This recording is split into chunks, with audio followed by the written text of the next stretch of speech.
Hey there. It's been 4 weeks, exactly to the day since I unboxed this.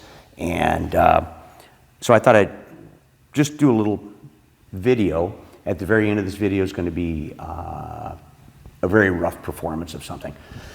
But I wanted to give you just a little bit of the backstory on how I actually started this. And my first introduction to any kind of a touch guitar or tapping instrument was actually watching Tony Levin in the 1981 through 1984 version of King Crimson. And he was playing bass, but he's playing all sorts of stuff, and he's just all over the place, just pretty amazing. And so I thought, well, this would be kind of an interesting instrument to play. So we fast forward, and I see the 1994 through 1997 King Crimson, and I watched Trey Gunn on Chapman stick at that time, and then he graduated to a war guitar. And then I got to see what he did with the Chapman stick with the Robert Fripp string quintet, and it was like, oh wow, just like that. So anyway, we fast forward a good number of years, and I decided, okay, I want to take this up, but I need to ask a few questions. So I actually tagged with Trey and asked him a couple of questions, and to my amazement, he wrote back. And he was very, very informative. He was quite cool.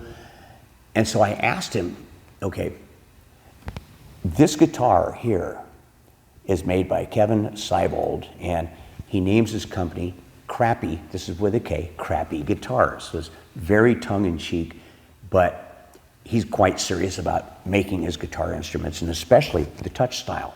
So I asked him, so what do you think about Crappy Guitars? Because when I looked at the pricing of a Chapman stick or a war guitar or Markus Reuter's Touchstyle, it's like the cheapest one was a Chapman stick for $1,900. And was I going to spend $1,900 or up to $3,000, $3,200, $3,500 on an instrument that I might fail on later? No, I didn't want to do that. $850, okay. I bought worse cars for $850. That I could drop into an instrument. So when I wrote Trey, he mentioned that, yeah, you know, he had actually had one made by Kevin Seibold, an 8-string lap. And okay, good. I'll go ahead and go with this. So Christmas time, 2023, my wife Marie asked me what I wanted for Christmas.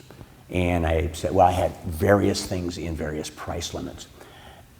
And she mentioned to me, she says, well, what about that guitar that you wanted? I go, well, are you willing to go for that? She says, yeah, go ahead and order it. So now I tag with Kevin Seibold, and this guy is so in communication. It was wonderful.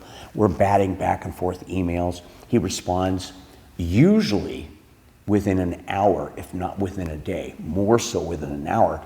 And I sent him the specifications laid out by some of my communications with Trey. And one of the interesting things in the forums, you know, people are mentioning, well, it takes him a long time to build his guitars. Well, I did this over Christmas, and obviously he wasn't stacked up with business because I ordered the guitar. In 1 week, I see, okay, he's got the board laid out. It's like, wow, that's quick. Another week and a half, he goes, strings are on, ready to go.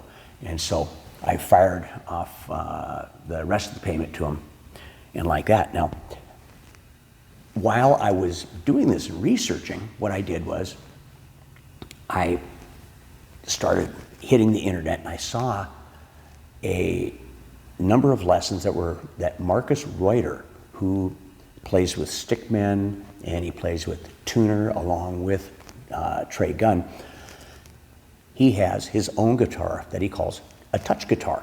But more importantly, he had a series of lessons with him and Shawn Crowder. Now, Shawn videoed these lessons, and you'll see in the links below how to get a hold of Shawn Crowder, Markus Reuter, Trey Gunn.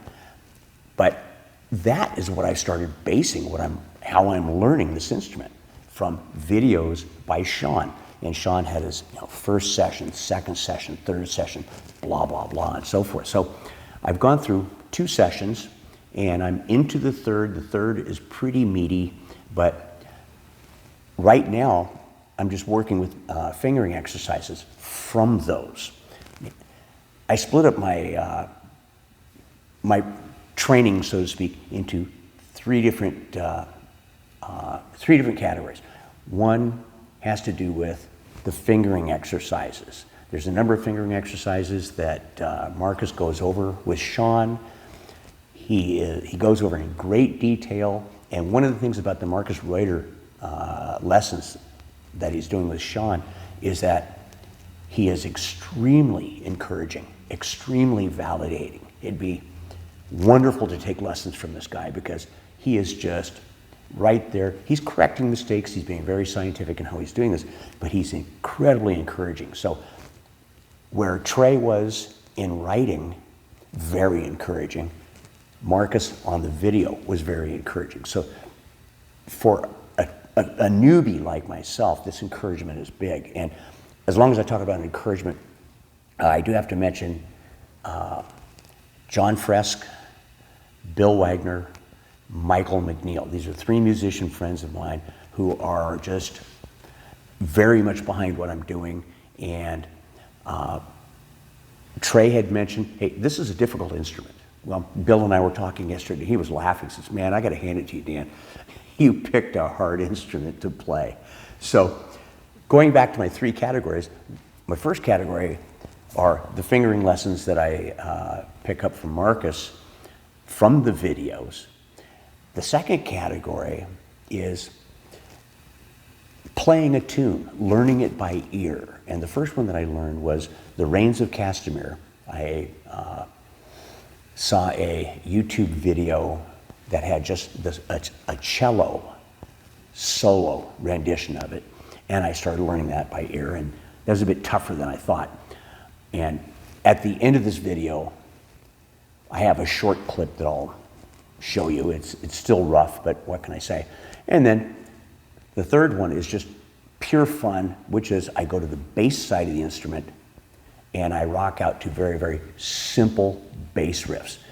The one I like right now is You Really Got Me by the Kinks. That one, that's a tough one. Ba-da-da-da-da, ba-da-da-da-da. Anyway, it's been interesting, it's been frustrating. I practice about an hour a day, usually in the morning, sometimes in the evening. Morning time seems to be better for me. But phase 1 on my journey, again, thank you to Trey Gunn, and through Trey Gunn, thank you to Markus Reuter and Shawn Crowder for the videos. Thank you to my wife, who actually signed on for this, and so she has to listen to my practicing, which sometimes goes well, sometimes doesn't. When it doesn't go well, I put the headphones on. And then, like I said, Bill Wagner, John Fresk, Michael McNeil, they're all in my corner during my journey, and I will be posting now and again different tunes that I'm learning.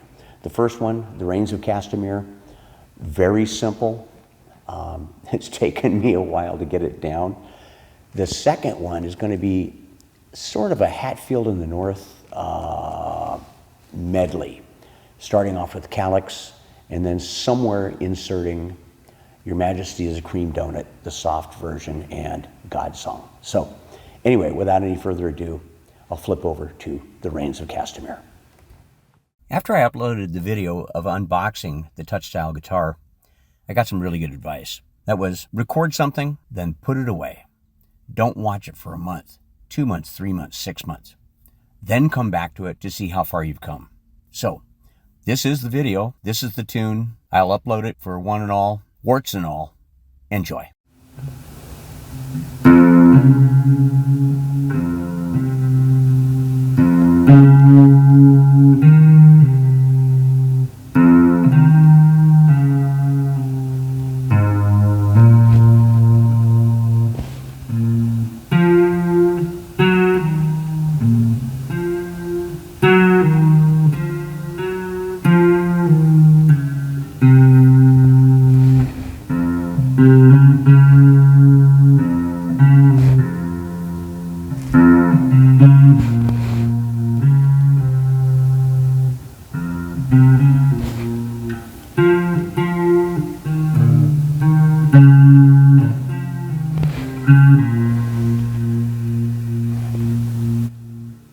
rough, but there you go.